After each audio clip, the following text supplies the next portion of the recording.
ACIU में अगर मैं बात करूँ आपसे प्रीलिम्स रिजल्ट और फाइनल रैंक। अब आप पूछोगे यार भैया प्रीलिम्स रिजल्ट अभी से आपने क्यों कर दिया? देखो क्या होता है ना, कुछ चीज़ें आपको पहले से ही क्लियर कर देनी चाहिए, आपको कहीं ना कहीं उन सारी चीज़ों से काफ़ी ज़्यादा अंदाज़ा लग जाता है। अब देखो मैंने ये प्रीलिम्स रिजल्ट और फाइनल रैंक मैंने क्यों लिखा, उसका सबसे बड़ा रीज़न ये होता है कि जब आपका प्रीलिम्स का रिजल्ट आता है तो क्या रैंक पता चलती है, क्या कट ऑफ पता चलता है, क्योंकि हर कैंडिडेट के मन में आपका डाउट होता है। देखो यहाँ पर मैं आपको बता दूँ, जब आपका प्रीलिम्स का रिजल्ट आता है या आपका डिस्क्रिप्टिव का जब आपका रिजल्ट आता है या आपका इंटरव्यू के बाद जब आपका फाइनल रिजल्ट आता है, ठीक है, इन तीनों का जब आपका रिजल्ट आता है तो ये सिर्फ और सिर्फ रोल नंबर वाइज जो है वो आपका आता है, ये ध्यान में रखना।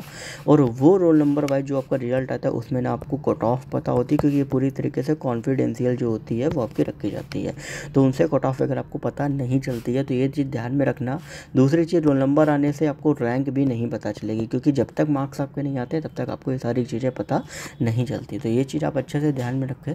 बाकी आंसर की वगैरह आती है तो कहीं ना कहीं आपको उससे अंदाज़ा जो होता है वो आपको लगा सकते हो, ठीक है। और इससे रिलेटेड आपको जो भी कहीं ना कहीं आपको अपडेट रहेगी वो यहाँ पर आपको ऑलरेडी चीज़ें आपको मिलती रहती हैं।